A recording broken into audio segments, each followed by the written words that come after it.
Ассалаумағалейкум. Баршаңызды келіп жеткен қасиетті Рамазан айымен құттықтаймын. Ұстаған оразаларыңыз, жасаған құлшылықтарыңыз, тілеген дұға тілектеріңіз қабыл болсын. Бүгін жалпы шаңғы туралы айтайын. Жалпы қанша кетеді соған бағалардың алдында достарыммен бірге шаңғы теуге барып қайтқан болатынмын, Карпаш деген жерге, Польшаның.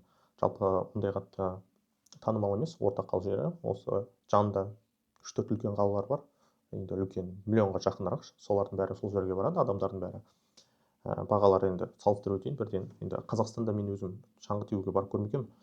Енді қымбат деп естіген болатын, жалпы өздеріңіз бағасын салыстырып өтесіздер. Мен сноуборд тепкенді ұнатамын өзім. Сноуборд алдым. Жалпы сноуборд сол аяқ киіммен, шалбармен алдым, өйткені жаңадан теуіп бастап үйреніп жүргеннен кейін құлайтын болдым да, өзім шалбарым болса жыртып аламын деген сияқты ойменше шалбар алдым, каска алдым, көзілдірік алдым. Бұның бәрінің бағасы 24 мың теңге болды. Және шаңғы тебетін жолы бар емес, бұл сол жерлерге енді қайта-қайта астына үстіне шығып түсу үшін тоже бағасын төледік. Ол 4 сағатқа 17 мың теңге болды. Егер 12 сағатқа төлейтін болсаңыз, өзі 12 сағат қана ашық болады. Таңертеңнен сол 9-ға дейін. Біз кеште барғандықтан өзі жабылуына 5 сағат қана қалды. Сондықтан біз 17 мың қалдық 4 сағатқа. Дос балаларыммен бардым, 4 баламен. Біз қонатын үй алдық, сол жерден әрқайсымызға 34 мың болды. Бірақ ол жерде 6 адам қонуға да болады дейді ол үйде. Қазір осы видеода көрсетемін бәрін, сол үйлер қандай болғанын. Адам басына ол үйдің бағасы 34 мың теңгеден болды. Және жолым бар, тамағым бар деген сияқты. Біз енді достармен бірге машинамен бардым.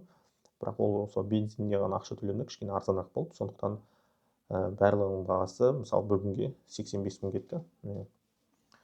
Қазір осы сіздерге үйді көрсетіп өтемін, қандай үйде отырып, қандай демалғанымыз. Жалпы жақсы үйде демалдық, бірақ менің ойымша Қазақстанда да бұдан да күшті условия, бұдан да күшті жағдай бар деп ойлаймын.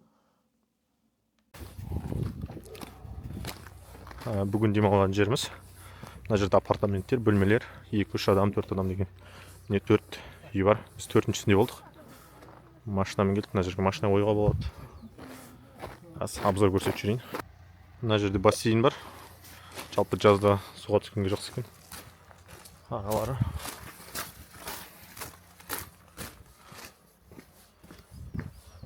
Біз жатқан үй кодпен ашылады. Қазір есік ашық тұр. Ішін көрсетіп өтейін.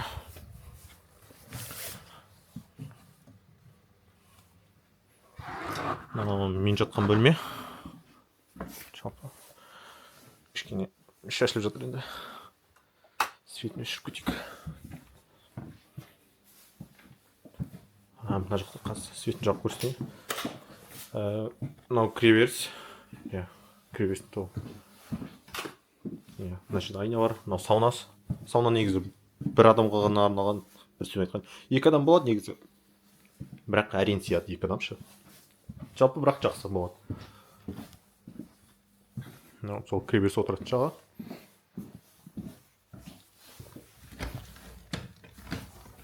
Былай екен ғой. Жақ.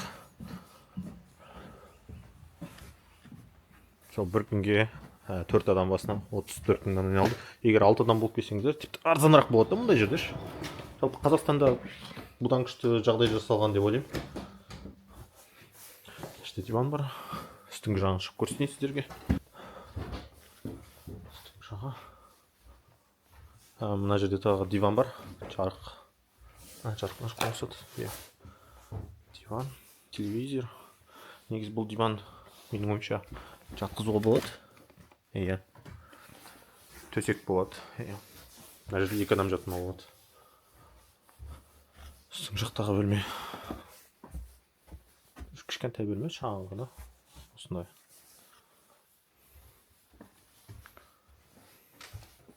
Жалпы әдемі, жақсы.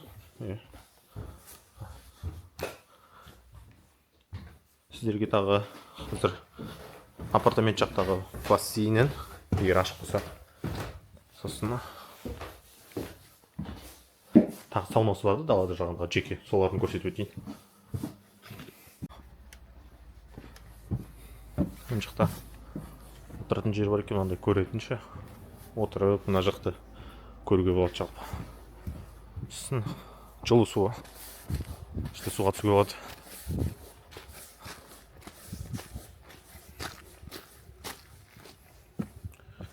Қалай ашылады мынау? Кеш ашық болған.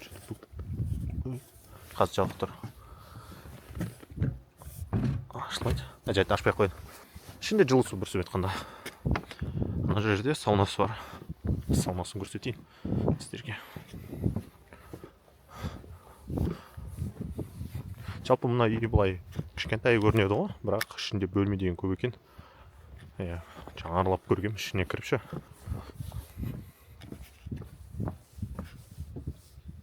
Мына сауна енді күштірек та. Астыңғы жағына түсіп бассейн көрсетіп кетейін. Мысалы мынау бірінші бөлме. Екінші бөлме деп жалпы осылай кете береді екен. Бөлме көп. Сіздерге астына түсіп бассейннен тамақ ішетін жерін көрсетіп кетейін.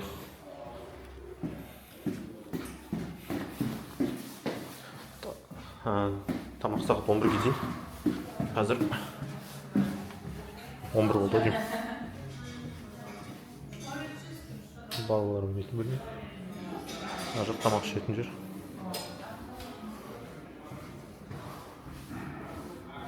Мына бассейндері.